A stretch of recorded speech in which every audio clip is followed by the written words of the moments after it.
We are living. Okay. A very good morning and good afternoon, everyone. On behalf of the Neginpao Kibbgen Center for Southeast Asian Studies at OP Jindal Global University, I would like to extend a warm welcome to our distinguished guests, participants, and members to our public lecture on China's Belt and Road Initiative in Southeast Asia, using Buddhism as a tool of influence. It is our pleasure to have Dr. Gregory Raymond as our speaker today.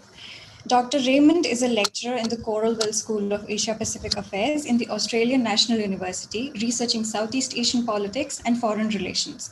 He is the author of Thai Military Power, A Culture of Strategic Accommodation, published in 2018, and the lead author of the United States Thai Alliance History, Memory, and Current Developments, which will be released this year. His work has been published in journals including Contemporary Southeast Asia Research, and the Journal of Cold War Studies. He convenes the ASEAN Australia Defense Postgraduate Scholarship Program, the Global China Research Spoke of the ANU Center for China in the World, and is ANU Press Editor for the Asia Pacific Securities Series. He holds a PhD in Political Science from La Trobe University and an MA in Asian Studies from Monash University. Before joining the Australian National University, he was a policy advisor in the Australian government, including in the strategic and international policy areas of the Department of Defence and the Australian Embassy in Bangkok. I would once again like to welcome him specially and thank him for sparing his valuable time to share his research with us. We look forward to your insights on the topic. It is also the Centre's great pleasure to have Dr. Sriram Cholia, Professor and Dean, Jindal School of International Affairs, to join us for the event. We're very happy that you could join us today, and I would now request you to kindly present the opening remarks, sir. Thank you, Sanjana.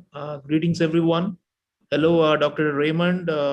On behalf of the school and the university, I welcome you and thank you for sparing your valuable time to address this virtual gathering. Also, welcome to all the attendees from within the university community, and I can see some very distinguished names participating from outside as well. It's a very solemn occasion because the first major event that our Center for Southeast Asian Studies is organizing after the loss of our great colleague and friend, Professor Negin Pao. Some people, they leave a huge void, and I don't think, can ever fill the loss of Negin Pao Kibbgen, because he was a giant in Southeast Asian scholarship. And I remember after we lost him, the tributes and condolences that poured in included VVIPs from high levels of governments and intergovernmental organizations, as well as civil society groups across the ASEAN region.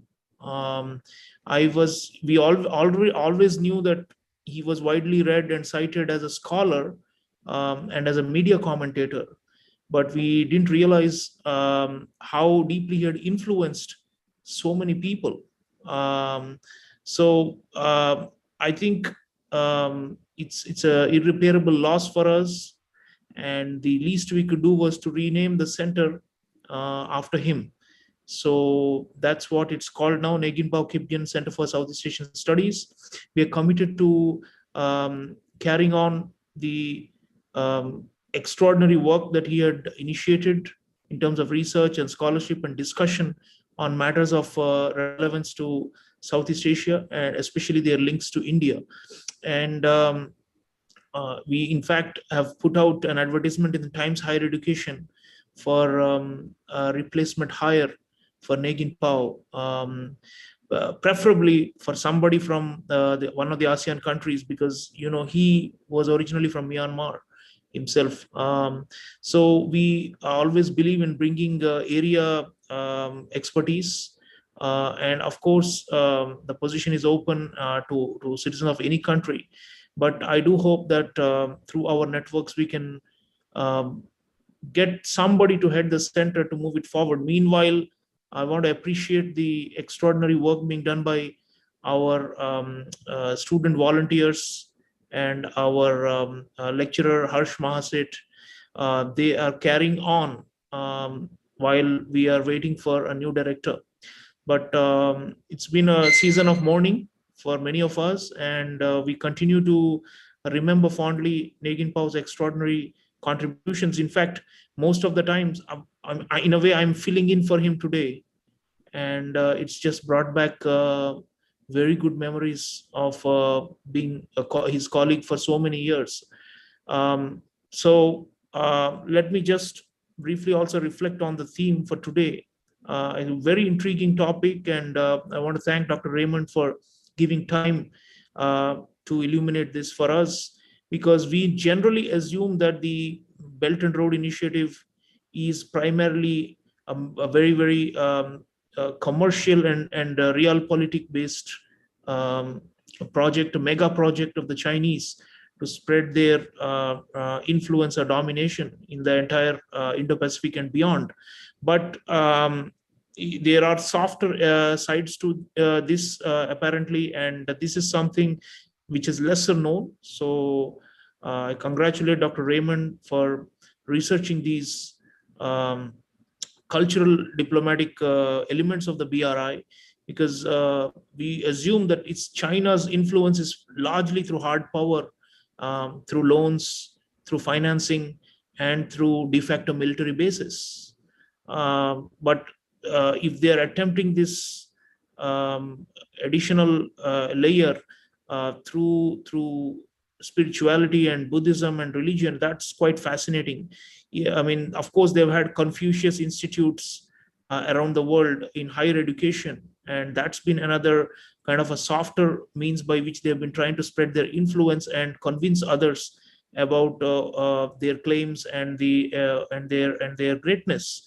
But I think, as the abstract for the talk already refers to, China is probably the least qualified to be speaking on behalf of Buddhism, because of the state-controlled communist structure there, which has historically repressed Buddhism, especially in Tibet, but even in the mainland, in rest of the country. I still remember a few years ago being in Beijing and being taken on a guided tour of a monastery in the outskirts of the capital city, and where we were made to meet uh, uh, the head, who claimed to be a great Buddhist seer and who had a massive propaganda machinery and support from the Communist Party. And incidentally, this man was brought down a few years later under allegations of financial misconduct and sexual harassment. But anyway, at that time, he was at the peak of his the state-sponsored agenda of the time, and he was asked if he thought there was a contradiction. The Indian delegation asked him, "Is there a contradiction between communism and Buddhism?" And the great master, as he was called, the name is slipping me, says, "No, there's no contradiction at all. In fact, historical materialism and the Buddhist search for the truth and enlightenment are one and the same." So and he was, of course, a card-carrying member of the party, and they were sponsoring world Buddhist conferences and conclaves, spending millions. I mean, the monastery, by the way, was not at all austere. It was so grand, and at every corner there were flags of the local sect that had been revived after many years of suppression since the Cultural Revolution, and with the Chinese national flag. So, and they had residents from Beijing going every weekend there and doing surveys and saying that they believe that Buddhism, it will help China's rise in the world and will also help them personally to manage the stresses and strains of excessive materialistic life. So I think some of them genuinely do believe that the revival of Buddhism is within China is good for them, because it's going to help them balance out the mad rat race for money and wealth and for success, which has been instilled since the 1980s in the Chinese mindset. But on the other hand, the externalization, the export of this is quite fascinating. So I think it will add value to our understanding of this subject. And by the way, I mean, the Chinese soft power more generally, as you know, has taken a huge beating worldwide, especially since the pandemic originated there.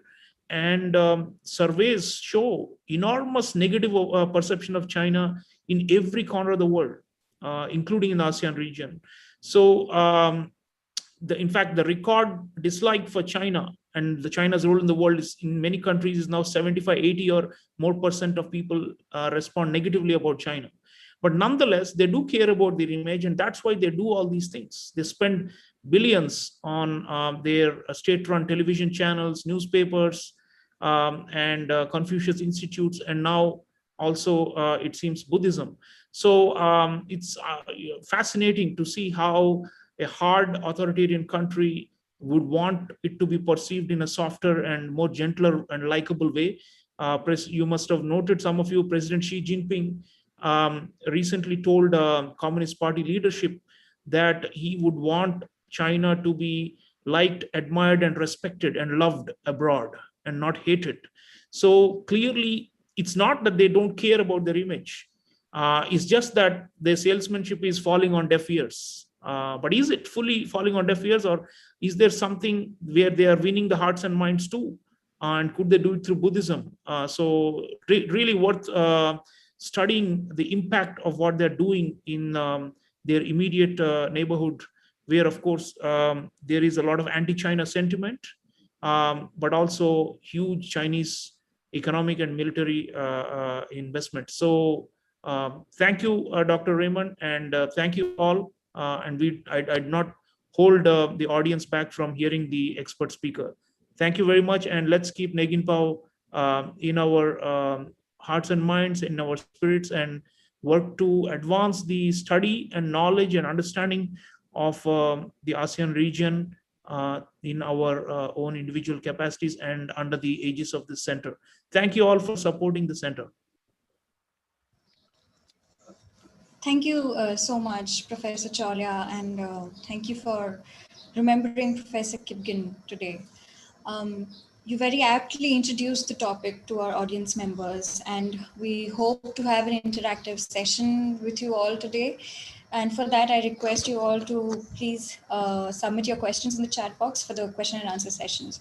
So without further ado, I would now request Dr. Raymond to begin his presentation. You have around 25 minutes to 30 minutes to present. You can start, sir. Sure. May I first of all say thank you very much, Professor Chawla and Sanchana, for inviting me, and thank you for distinguished guests for attending today's presentation. It's a little daunting. I'm clearly amongst an audience of people very familiar with the topic, and Professor Chawla has made a number of very pertinent and astute points about the paradoxical nature of the Communist Party promoting Buddhism, and spoken about many of the contradictions which I think are very much evident when we look at Buddhism in relation to China and its foreign relations. I would like to say just at this point, in case I disappoint, I think this is really just the starting point of research into China's use of Buddhism in Southeast Asia. This was a topic which came out of field work down in Southeast Asia, things that I observed and also observed in southern China. But I think there is probably a lot more work to be done in future in actually examining how successful these efforts are, how effective they are in adjusting or changing China's image. I don't have enough primary data. I don't have survey evidence on how these efforts are being received in Southeast Asia to present anything conclusive on that today. So it's really just about how did this Buddhism and BRI combination emerge. I'm trying to track it historically and just looking at what China might be seeking to achieve, and looking, I guess, at what some of the obstacles and challenges that China might face in seeking to do this. So I'll just share my slides.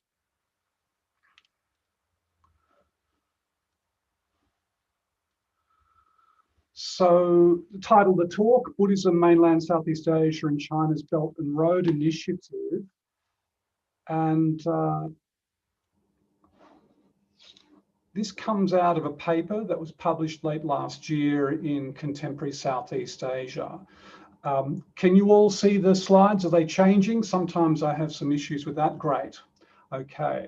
So what I want to do in the 30 minutes I have, a presentation in about 4 parts. I just want to introduce my main argument. Then I want to present some of the data that I've collected of China linking Buddhism to the BRI, and then conducting outreach to Southeast Asia. I'm not going to go over all of the data I collected. A lot of it's in the paper, but I'll just present some of the more prominent examples of China using Buddhism. Then I want to look particularly at China's use of Buddhism, the place of Buddhism in China, and how the United Front work group and the kind of influencing mechanisms, apparatus of the Communist Party have sought to leverage Buddhism, certainly as a tool, despite the Communist Party being formally an atheist organization. And then finally, I want to talk about why China thinks there is some value in using religion. Clearly, China does want to improve its image, but I think just to talk about image would not be sufficient. And I'm going to try and present the idea that China is engaged in a kind of order building program, and that it sees that alongside the material aspects of the BRI, there have to also be efforts in regards to ideation, ideas, norms, and China is essentially perhaps looking to present itself as a leader of an order in which there can be cultural diversity. And I'm going to draw on some ideas from some international relations scholars in making this argument. But as I say, this is early work. It's speculative in some parts, more firmly based in other parts. So I'll start just with presenting, I guess, a story of how I came to be interested in this topic. I guess you will all be aware that with the BRI, we're seeing a kind of integration process happening between southern China, particularly Yunnan province and Guangxi province in southern China, connecting up with the 5 states of the Mekong region, Cambodia, Laos, Myanmar, Vietnam, and Thailand, sometimes called the CLMVT countries. Clearly, we're seeing a lot of infrastructure. We'll see a major milestone this year with the opening of the China-Laos Railway, which will run from Kunming across the border down to Vientiane. That will be a big project, a high-speed rail, 170 kilometers running over bridge and tunnel, very significant project. Then besides the infrastructure, we have a lot of sub-regional organizations. A lot of these have been around for a long time, like the Greater Mekong Sub-Region and other Mekong-related sub-regional organizations, multilateral structures. But China is focusing now on the Lanchang Mekong Cooperative Initiative, trying to perhaps present itself as a leader in the sub-region. Finally, there are also many special economic zones appearing in the Mekong countries, particularly Laos and Cambodia, but also Myanmar. And these are very interesting in that China is establishing very large enclaves that are virtually Chinese cities within these Southeast Asian countries. They're not just for manufacture, they're also for tourism, but also potentially for industry and to link with some of the transport corridors. So all of this is going on. It's important, but we can't ignore, as Professor Chalia mentioned, the possibility that China is going to work on other levels besides infrastructure. So my research question is really, what potential can Buddhism, what potential is there for Buddhism to play a part in increasing integration? If China's looking to create a kind of qixia, how can Buddhism assist? The kind of theoretical frameworks that we can use to study this question would be soft power, the idea, the concept that Joseph Nye coined in the 1990s, the idea that a country can make other countries want what it wants, that it can, its values, its culture can be very attractive, and then increase the authority, legitimacy, and as the term says, the soft power of a particular state. I, in fact, will probably argue that what China's doing doesn't really fit the definition that Nye coined. And this comes back to the fact that the values of the Communist Party are not essentially Buddhist at root. And so they are not genuinely projecting their own values when they are trying to use Buddhism as soft power. Influence operations, I'm going to talk about those in a moment. These have become much better known in the last 3 or 4 years, particularly in Australia, as we've had first-hand experience of some influence peddling by, I guess, paid agents of the Chinese state seeking to, I guess, get involved, persuade people in the Australian political system. Certainly that is part of the role of the United Front Work Group, which I'll come to in a moment. But finally, I think we also need to consider what is something which is a little bit more esoteric, a bit more theoretical, but the idea that we can have shared or joined worldviews. And there is some research that looks at these sorts of topics. And Martin Stewart Fox, who was an Australian scholar, particularly of Laos, but also Southeast Asia, concluded that when Southeast Asian countries looked at how they would manage their relations with China, they would draw on their history, their collective memory of how they dealt with China in the past. And he proposes that there have been bilateral regimes. These essentially are a set of customs or diplomatic protocols that enable states or polities of very different worldview to actually coexist. So China in the imperial era was very Confucian. Most of mainland Southeast Asia was Theravada Buddhist, but there were methods of diplomacy which enabled coexistence and even mutual benefit. And of course, the tribute system is the classic example of that. Other researchers have looked at the way in which religion can become a kind of shared cultural resource. Ji Young Lee's done a lot of work on how China dealt with Korea and Japan during the imperial period. And where there was a shared Confucianism, that cultural resource became quite important in terms of legitimizing certain regimes. And then finally, the Australian scholar, international relations scholar, Chris Roos-Smith, has talked about how the leaders of any international order must construct orders which allow a degree of diversity in culture. So I'll look a little bit at that. My main argument, my main empirical argument is that we've seen 3 developments occur roughly in the same time frame. This is really obviously in the Xi Jinping era, but particularly since he's made a number of reforms to the United Front Work Department, which have seen increasing use of religion in support of foreign influence. So we've seen that. At the same time, we've seen more BRI-related Buddhist diplomacy efforts. We've seen the Buddhist Association of China, which is the apparatus that the Communist Party uses to control Buddhism in China. We've seen those people get involved in this BRI-related Buddhist diplomacy, indicating that it is not spontaneous, but it's occurring with the firm support and direction from the state.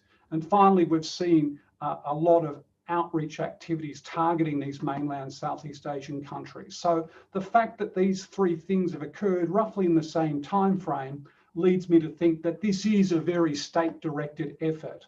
And I guess many scholars of China would say, so what? You wouldn't expect anything different.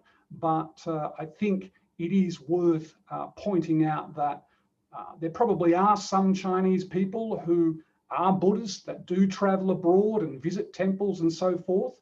And that wouldn't be occurring necessarily with the state involved. But what I'm going to talk about here and talk to you about is definitely very linked to the state. So why is China doing that? I've mentioned that I think it's because they are looking to build new forms of community, new forms of international community, and eventually in the long term, they are probably looking to build some kind of new regional order. So what have I seen that has made me think that this is occurring and that China might have these sorts of objectives? One of the first things that got me interested in the idea of Buddhism and China's use of it to build links with Southeast Asia was the visit of the famous businessman Jack Ma, the founder of Alibaba. He visited Thailand probably 4 or 5 years ago. He was treated as a rock star, as a superstar, and there were a number of interviews with Jack Ma, and in one of those interviews he was asked, what do Thai and Chinese people have in common? And this was an interesting question, and I was very interested in his answer. There are a lot of things he could have said, a lot of things he probably didn't want to say, but what he settled on was Buddhism. And actually, I thought this was a very clever answer, because clearly, if we think about the governmental systems of China and Thailand, we couldn't really think of two regimes that are more apart. Thailand with a monarchy, and it's a monarchy that's very firmly based in the Buddhist cosmology of the Thai people, and China with an atheist communist regime. Of course, they do have some similarities in that they are both authoritarian at various times, certainly China all the time, Thailand some of the time. But this was a nice answer because it emphasized something much more positive, I think. So was that just accidental? Well, the next few things that I saw in southern China made it clear that this was not just an accidental answer. So I did some travel in Yunnan province in late 2018, and I went to the city of Dali, a very interesting part of Yunnan province. Yunnan province itself is probably the most ethnically, religiously diverse part of China. It's about 1/3 Han, 1/3 Dai people, and 1/3 other ethnic minorities. And there is a significant Theravada Buddhist community there in Xishuangbanna, or what used to be called Sipsongbanna. In Dali, Dali itself has an interesting history. It was the center of the Nanzhao kingdom, which at one stage was a Buddhist kingdom centuries ago, and actually was eventually folded into imperial China. Very interesting to come across this evidence that there had been a Buddhist conference and they had invited Buddhist leaders from all of the mainland Southeast Asian countries. We had a representative from Cambodia, from Laos, I think from Thailand, and also from Myanmar and Vietnam.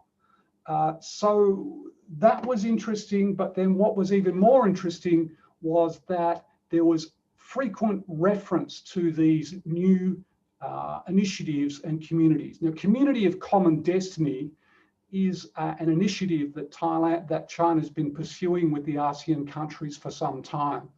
And there's a very interesting paper on that in Southeast Asia by a Vietnamese author that I recommend.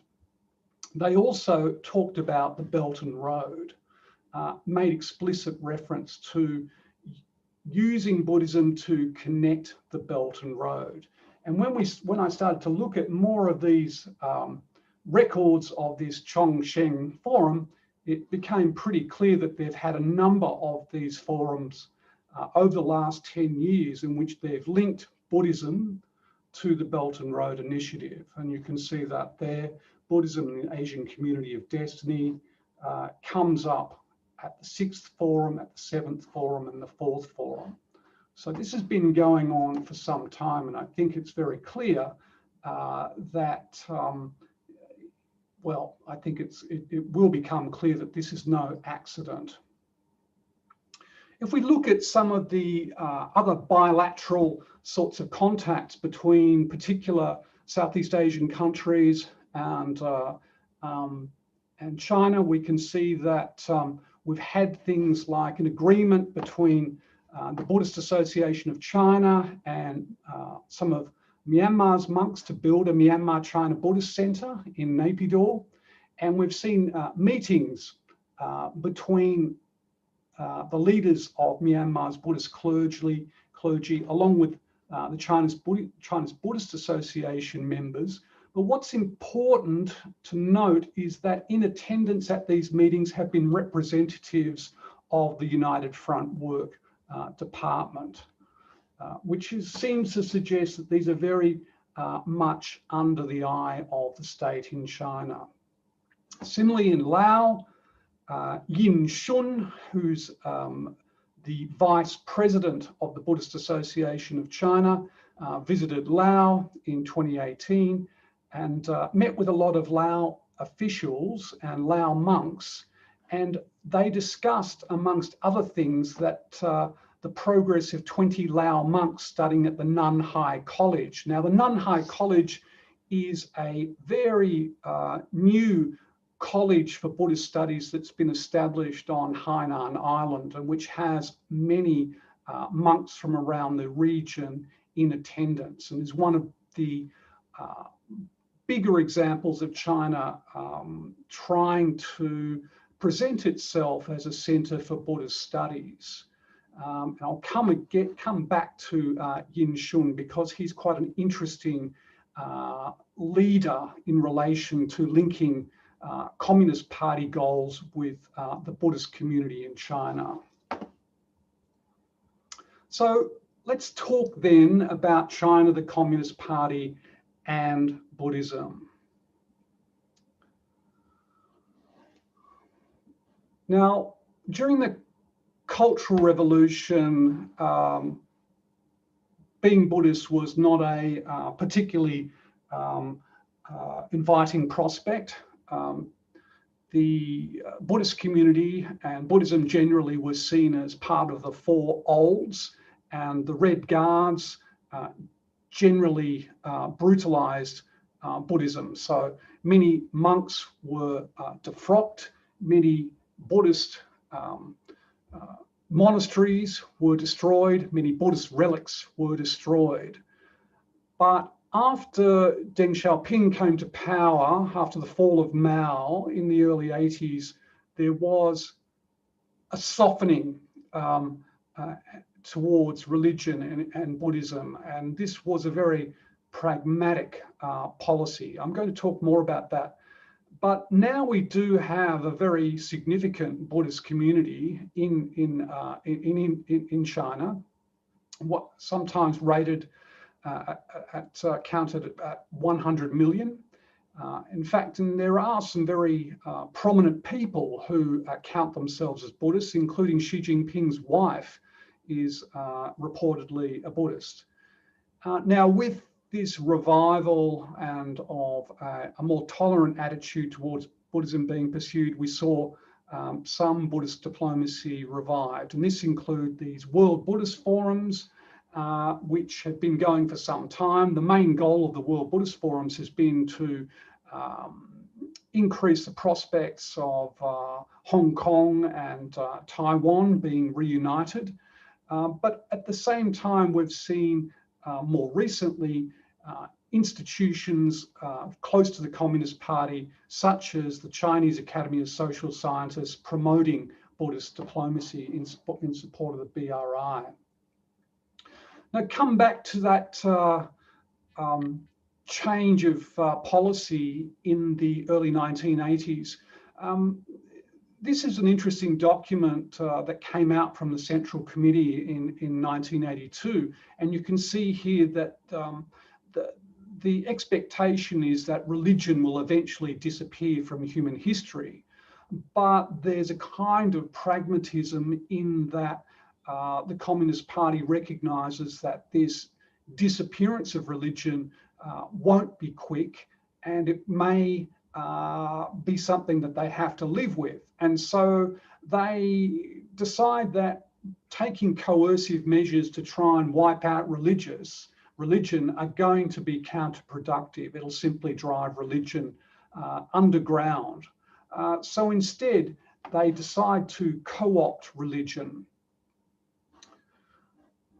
Here they state Marxism is incompatible with any theistic worldview, but in terms of political action, Marxists and patriotic believers can form a united front. So this is in 1982. They're talking about a united front with patriotic believers. So the united front can actually help the party achieve its goals. So today, China has a system of administration which keeps Buddhism firmly under the tight control of the party. It does this through the Buddhist Association of China, which vets and approves all appointments of abbots to all Buddhist temples and monasteries in China. Sitting over that was another party organization, another state organization, in fact, the State Administration for Religious Affairs, which then answered to the United Front Work Group. More recently, we've seen a reorganization of the United Front Work Department into 12 different work bureaus. Now, 2 of these focus specifically on religious work. Now, the reforms that Xi Jinping has undertaken, and I'm no China scholar, but my understanding is that with China's material success, with the growth of a much bigger middle class, the party felt that it needed to ensure that the new successful business people maintained their loyalty and awareness of, loyalty to the party and awareness of China's national interests, that they did not begin to form their own views about what China should do. So Xi Jinping decided that it was very important to expand and increase the resources of the United Front Work Department. And my understanding is that at least another 40,000 employees have been added to the United Front Work Department during the Xi Jinping era. What does the United Front Work Department do? Well, this is a quote. The United Front Work Group has been around really as long as the Chinese Communist Party has, since the 1920s, and it drew very much on Lenin's view that it's necessary to defeat a more powerful enemy by exploiting rifts among enemies, and also by taking advantage, as the quote says here, of even the smallest opportunity of gaining a mass ally, even though this ally be temporary, vacillating, unstable, unreliable, and conditional. So there is a clear Machiavellian instinct at work here in the United Front. Essentially, these are alliances not of genuine values, but of pragmatic, temporary accommodation and interest. And as I mentioned, Xi Jinping has had personal experience of the United Front work group, and his personal goals for the UFWG have been to control the Chinese diaspora, and we've seen a lot of that in the West, to try and enlist foreigners to promote the party's foreign policy goals, to improve China's communication strategy. And as we know, with the wolf diplomacy we've seen in recent years, that hasn't been terribly successful. And specifically to support the Belt and Road Initiative, to support these economic transportation and communications initiatives. So it's fairly clear that the addition of the religious work bureaus has probably been responsible for communicating with party committees at provincial level. Those committees at provincial level have gone to the local Buddhist organizations and said, come on, you need to do more to support the Belt and Road. And hence we've had Buddhist communities in Yunnan province, in other provinces like Guangzhou, get involved.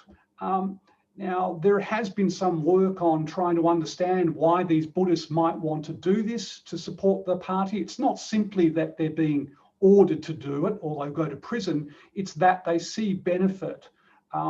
If they can prove themselves useful to the party, they are more likely to receive funding for improving their temples and so forth.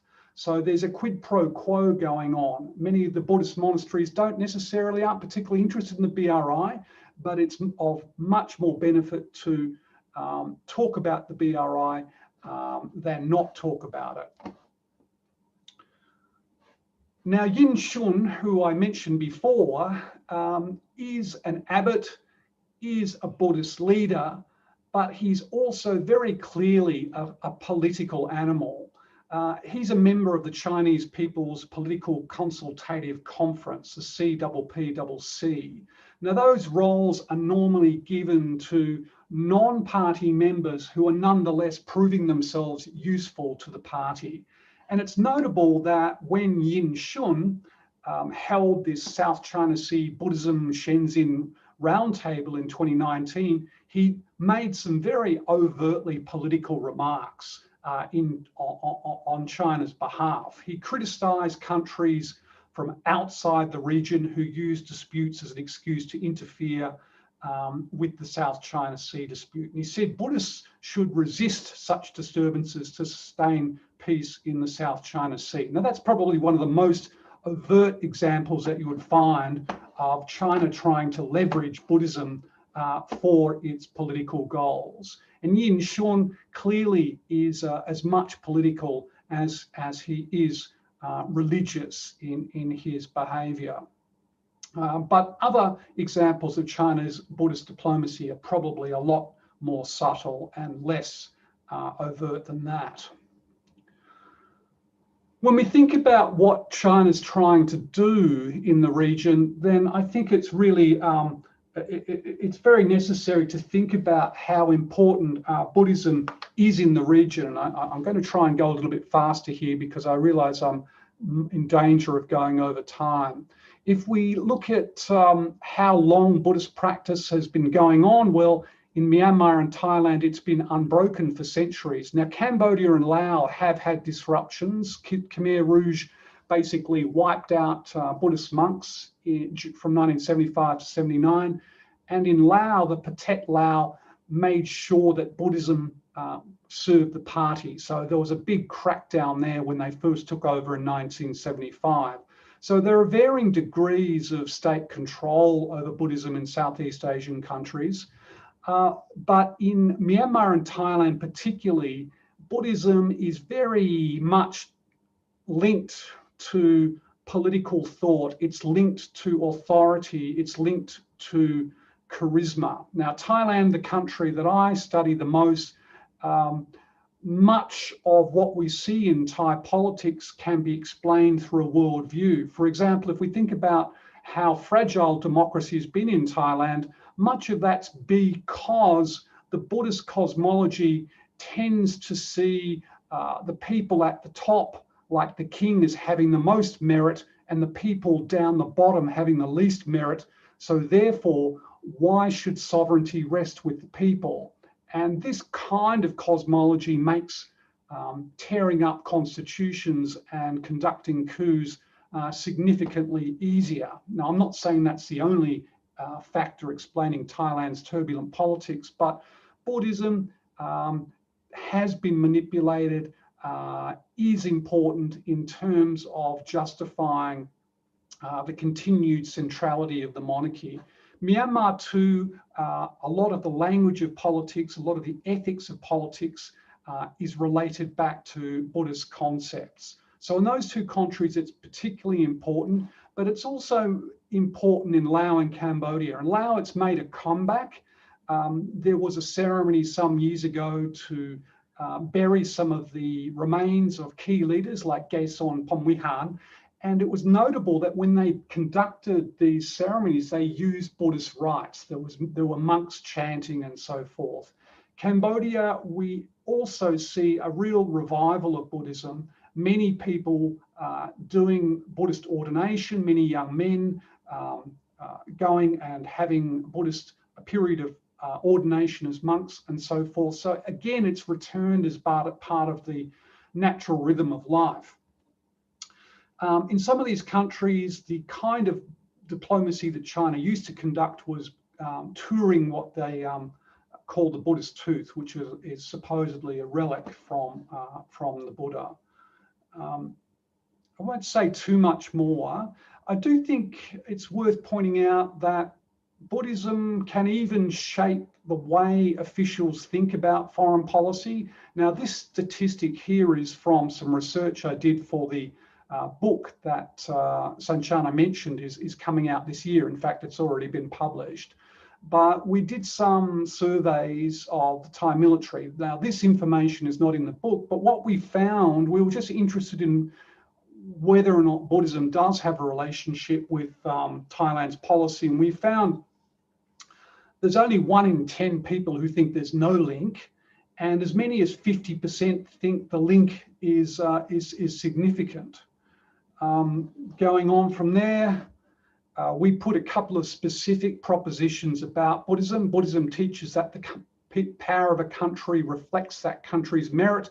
That didn't get much support. 45% of people said they didn't really agree with that. That's the low rating there. But then when we put the proposal that Thailand should follow a middle path in international relationships, that got quite a lot of strong support, that was an accurate or that was a wise precept to follow. So 68% of people saying that made sense. So that's just, it's not exactly proof that China's Buddhism policy is working, but it is interesting to think that Buddhism in mainland Southeast Asian countries is a very important lens through which people view politics, view the world, view their lives, and so can't really be underestimated. These are just some statements about the way in which people in Burma or Myanmar interpret politics. They have Buddhist concepts such as justice, taya, karma, of course, is important, virtue and merit. All of those things are the raw material out of which people make sense of politics. So it's likely that China is quite aware to some extent, although we don't really know the extent to which China understands other societies very well. There are some evidence that it's only been in recent times that China started to understand or conduct research or develop scholarship on Southeast Asia. But it appears that some of the thinkers in the Chinese Academy of Social Sciences have decided that the Belt and Road needs to have a soft component, as was mentioned earlier. And here we had a professor, Zhou Jingping, was speaking in Singapore at a Rajaratnam School of International Studies roundtable in 2019. And he made this statement that while the BRI essentially is an economic and political initiative, religious and cultural exchange can contribute to maintaining good relations with these countries. So China may be thinking that perhaps it needs to soften its image. It doesn't want to come in purely with the infrastructure projects, particularly because many of the infrastructure projects have been very disruptive to people in mainland Southeast Asia. There's been a significant amount of people displaced from their land and not very well compensated. So they may be seeking to dampen down some of the resistance to some of the negative social impacts that have occurred because of China's BRI. I think it's also worth mentioning, as I mentioned before, that China does have experience in building orders which use religion as a cultural resource. So, and this is speculation, I think there's more research to be done on it, but perhaps China thinks that by emphasizing a Buddhist identity, that might help the Southeast Asian governments who want the projects but are aware that there can be opposition to some of these projects. Of course, if we think of these Southeast Asian states, there are many different stakeholders involved and not all of them have the same interests. Some of them are going to benefit from China's infrastructure projects more than others. And if China can help them, particularly the regime leaders, help them to present China's image in a better light, well, then it helps them with their objectives of getting these infrastructure projects up and running. What are the challenges? Well, it's fairly clear that this is a communist country presenting itself as a Buddhist country, and that isn't really going to convince anybody in Southeast Asia. It's pretty well understood by the leadership in Southeast Asia that China is run by the Communist Party. No one's going to be fooled, of course, by this Buddhist outreach. So that's an obstacle right from the beginning. Then we have issues about the fact that all the Buddhist leaders in China, the ones who get to the top, are not there because they are great Buddhist scholars. They are not there because they have achieved great levels of spiritual development. They are there because they do the Communist Party's bidding. And as Professor Chalia mentioned, some of these leaders have actually turned out to be pretty flawed. And I recall, I'm aware of the example that you mentioned, Professor Chalia, of one particular monk being charged for sexual harassment and other misdemeanors. Then when we look at the Southeast Asian Buddhist clergy, they are not always going to be silent or be towing the party line. They aren't necessarily going to say what their own governments want, let alone what the Chinese government wants. There have been many Thai Buddhist scholars that have criticized China's actions on the Mekong. There are other Buddhist scholars, particularly, or Buddhist monks, particularly in Myanmar, that have opposed the regime there. They've often led civil society in opposing some of China's development projects. So really, some of these top-level contacts aren't really necessarily going to convince the Buddhist clergy more generally if they see that there are things impacting negatively on their followers. And then, of course, India is not necessarily lying back and saying, well, China, you go and pursue Buddhist diplomacy, we'll just let you. India is well aware that it also has a claim to Buddhism, India being the birthplace of Buddhism, and India has done its own lobbying in places like Burma, where it's built a pagoda recently. And so China's not being allowed to present itself as the sole, it's not the only external power seeking to leverage Buddhism. So there are some pretty significant challenges that China has in pursuing this approach. I think what China has in its favor is that it does take a long-term view. It does it does have the very important fact that Buddhism is very important in Southeast Asia. It's aware of that, and this is possibly going to be an asset. And then finally, I think in mainland Southeast Asia, there is some collective memory of how they got along with China in the past.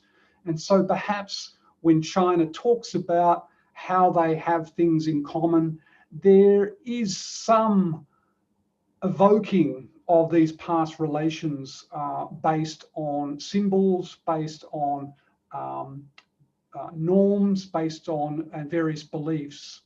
And I would finish by noting that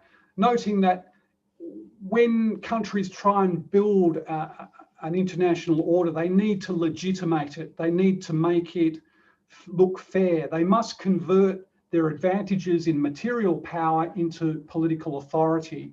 So to do that, they need to organize cultural diversity. They need to try and engineer consent.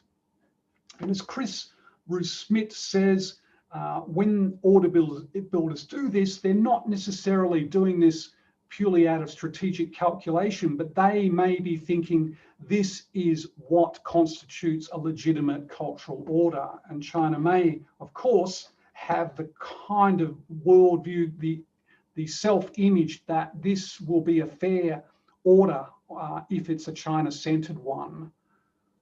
And I've finished with presenting this painting, which I saw in a museum dedicated to China's ethnic diversity in Sipsong-Banar province or Sichuan-Banar province in the city, in the central city there of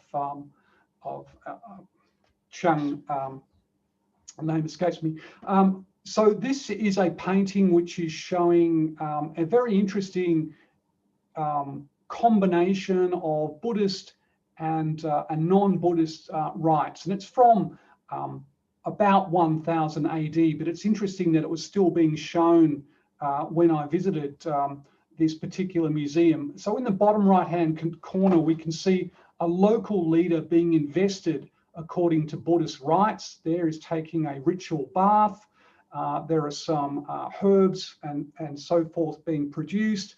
Then the chadar, the traditional headdress for a Buddhist leader, is presented. The monks have ordained this leader as a Buddhist leader of a local community. But then there is a second ritual which occurs when this leader meets the representative of the emperor. And this in some ways sums up what the kind of diversity regime looked like in past eras. Local countries could conduct their own rituals, their own self-government, their own cultures, but there was then a set of protocols for how then they would deal with the Chinese emperor and the Chinese emperor's representatives. So I think that's an interesting way to finish, because I think in some ways, while it may not be articulated, China does have potentially these kinds of past relationships in mind when they try to build new communities in mainland Southeast Asia. So I'm going to finish there, and hopefully you found that interesting. And if any of it's been interesting and you have some more questions, I'd be very, very happy to hear those. Thank you so much for your comprehensive presentation and sharing your observations on the topic, sir. So we'll just directly jump into the question and answer session. Professor Cholya, if you would like to begin with any of your questions to Dr. Raymond. Let's take some from the audience. I think there's a question about the failure of India in contrast to China using Buddhism to more effectively foster relations with Southeast Asia. And what explains, is it just a Chinese state being more proactive and pumping in more money into promoting this vis-a-vis India? Because India has probably greater moral credentials, like Dr. Raymond said, to be using the Buddhism Connect.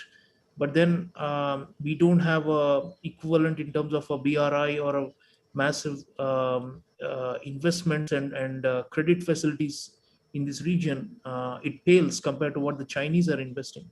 So if you could, I think that's a good question about the relative success of China, as it seems, to be able to make headway with it. Although Dr. Raymond did mention that there are many obstacles to this working out, but the Buddhism trail, and under Narendra Modi, there have been efforts to link up India with Sri Lanka and with Southeast Asia and with Nepal, which are all, of course, linked historically to the sacred geography of Buddhism. But then it looks like, I mean, the questioner is asking, why is it that it seems China may be relatively more successful? And is it just the money factor and their greater state focus and state resources on dominating other countries? Dr. Raymond? It's a really good question. I'll say straight away, I can't give you a very well-informed answer, simply because I don't really know enough about how or if India has sought to try and enlist Buddhism in the same way. I mean, my uninformed instinct is that India, because it's a democracy, doesn't control its Buddhist community in the same way that China does, and so yeah, maybe that's one factor.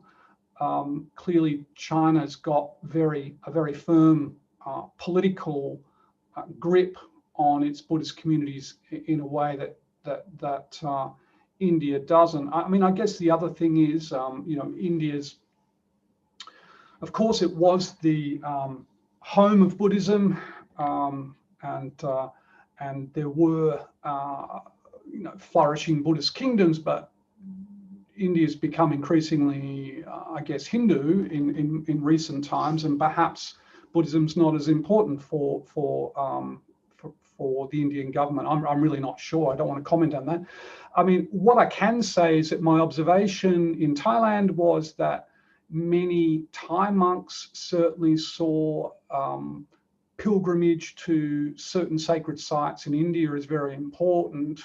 And I suspect that they would recognize that there are probably more genuinely important sites of Buddhist worship in India than there are in China. So yeah, this is an area where I think there probably needs to be a lot more research. And as you said, Professor Cholya, India doesn't really have anything the equivalent of a BRI. So at this point, so maybe India hasn't decided to try and that it needs to manipulate Buddhism as a soft power tool in the way that China has. Great. Let me take up another question.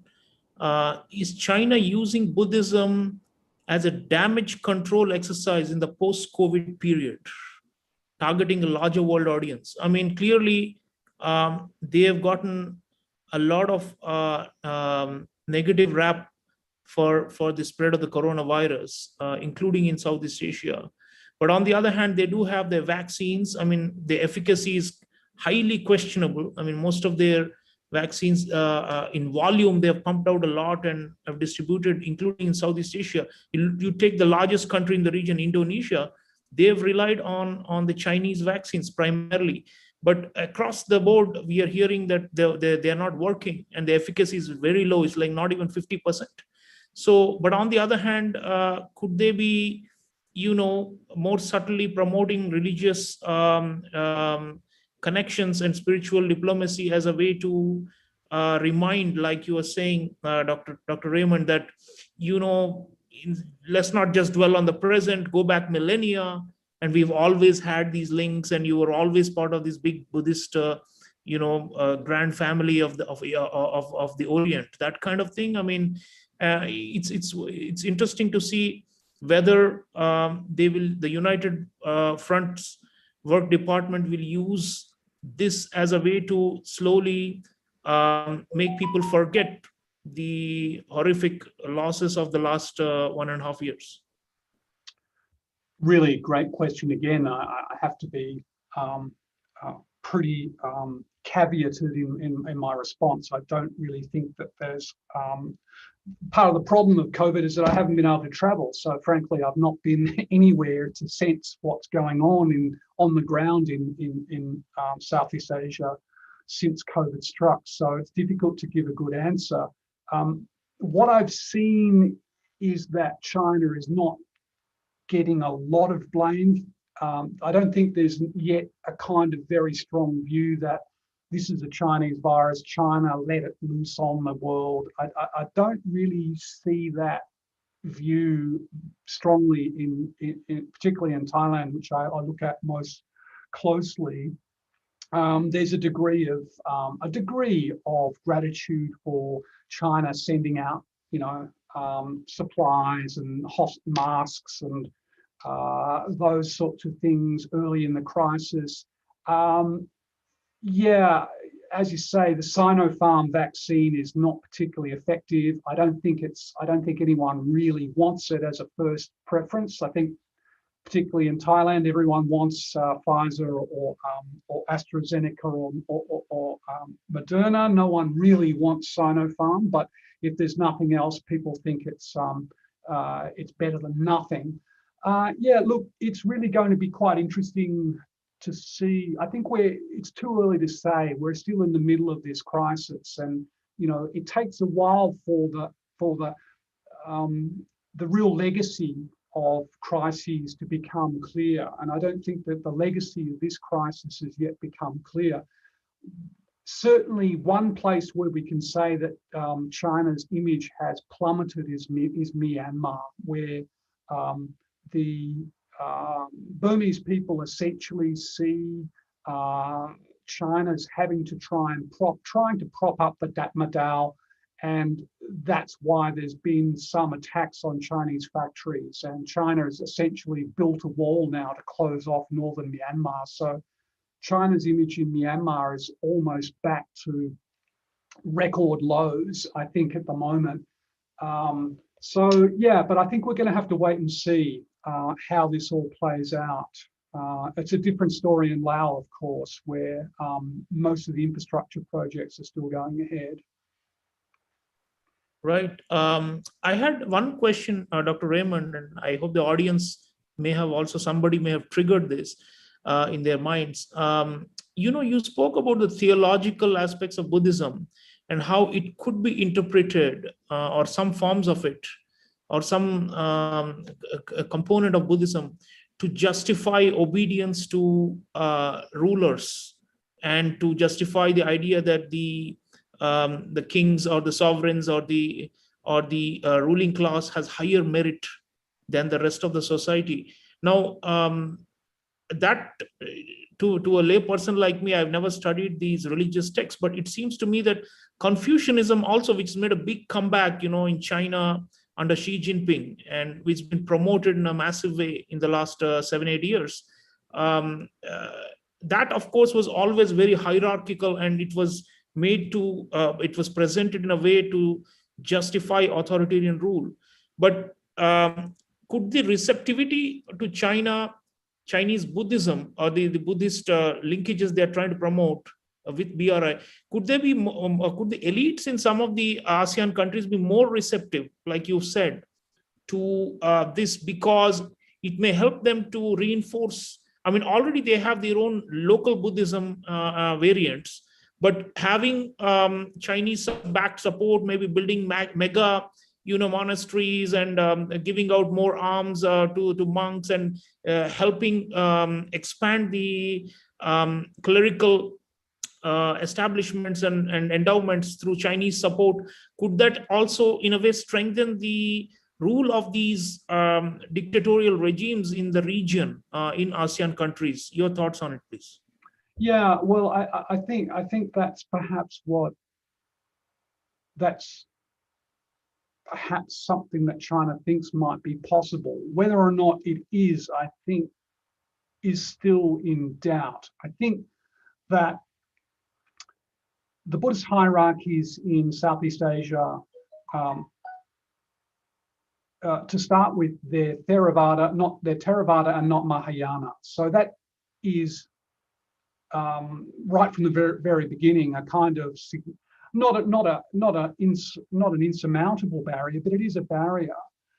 And then I would simply point out that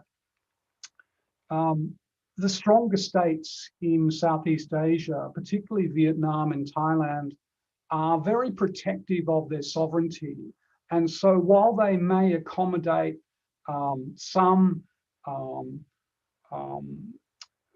they will always accommodate, particularly Thailand will always engage, will always seek cooperation, or at least the image of cooperation.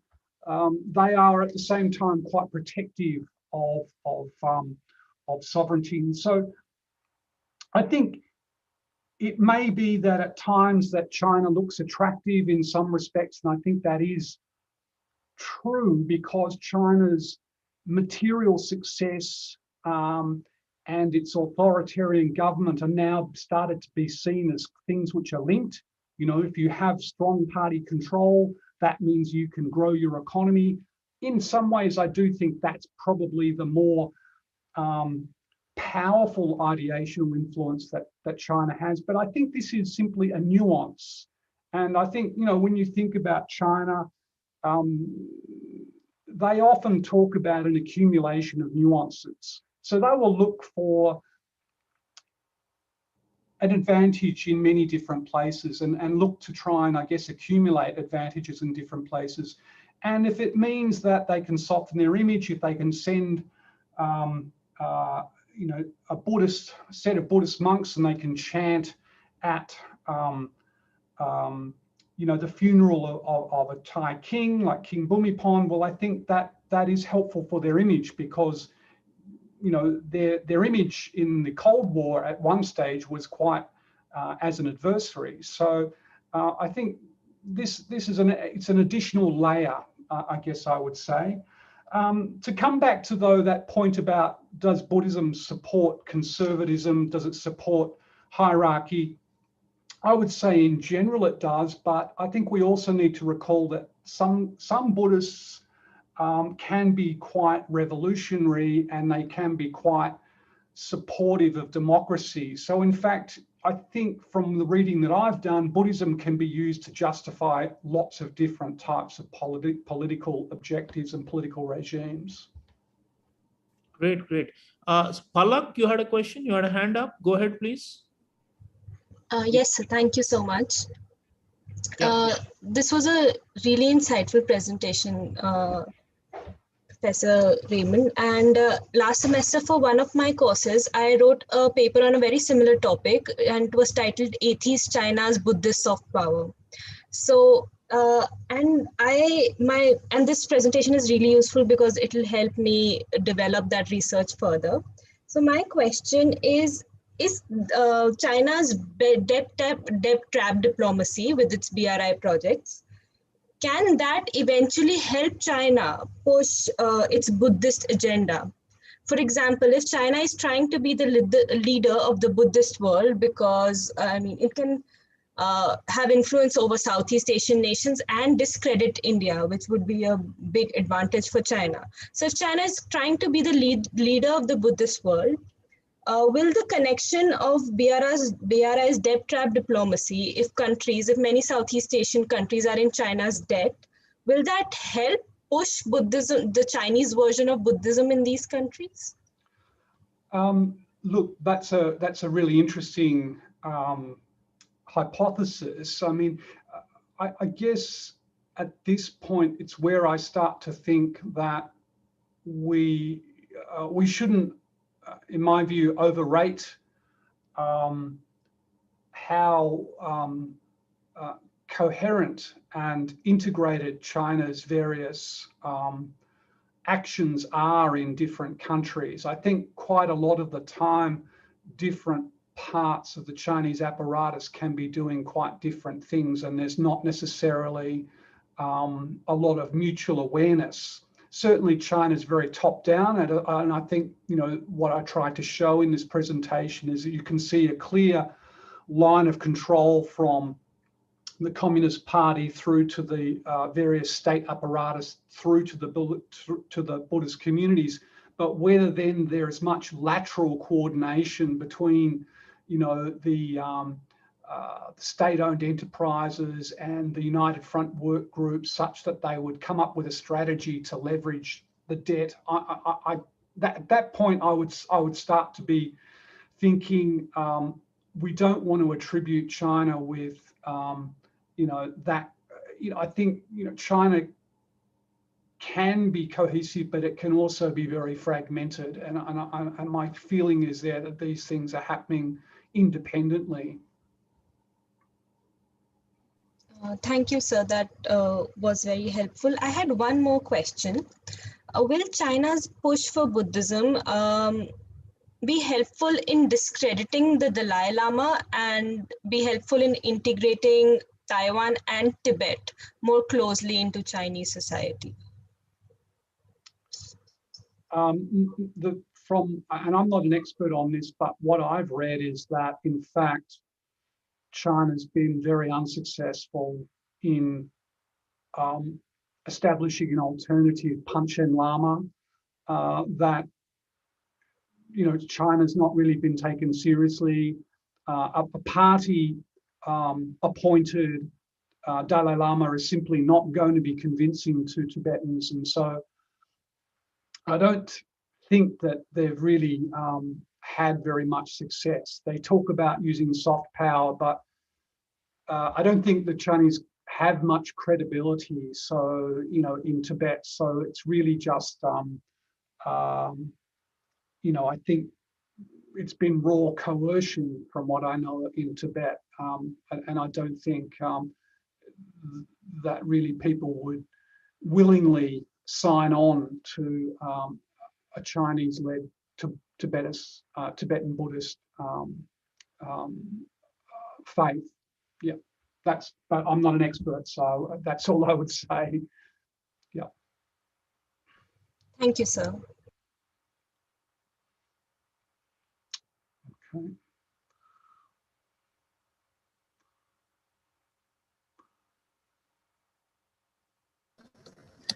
So if there are any more questions, we can. I think we're out of time, but I want to thank Dr. Raymond and all the audience for participating and for sharing thoughts. I think this is, as Dr. Raymond says, this is the beginning of what could be a very promising research agenda. I hope some of our masters and PhD students will take up these issues and write dissertations or research papers in our own classroom learning and end semester assignments and such things. But of course, we welcome views and thoughts from others. Please write in to us and contact us at the Negin Pao Kibbgen Center for Southeast Asian Studies. And like I said, we are on the lookout for a director to fill in the great man's shoes, if at all that is possible. So we'd very much appreciate if you spread the word around, especially in the ASEAN region and beyond. Australia, of course, is a big hub for knowledge creation on this region. So we are on the lookout, and we thank you. And back to you, Sanjana, if you want to close it. Yes, sir. So as we come to the end of the discussion today, I am honored to present a very warm vote of thanks on behalf of the entire NKCACAS team. Firstly, to our speaker, Dr. Gregory Raymond, for sharing his research and giving us a very comprehensive presentation and discussion of his findings on the specified topic. His research provided a different and evidently significant approach to understanding the BRI, and it was a very insightful and interesting discussion that we had today. We hope to host you in person at our university in the near future, sir, and we look forward to your further analysis that you may have on the relations between China and mainland Southeast Asian countries. I would also like to extend my warm vote of thanks to Professor Cholia for attending our event and sharing his views and helping us in making it a success. I would also especially like to thank the audience members for joining us and actively contributing to the discussion today.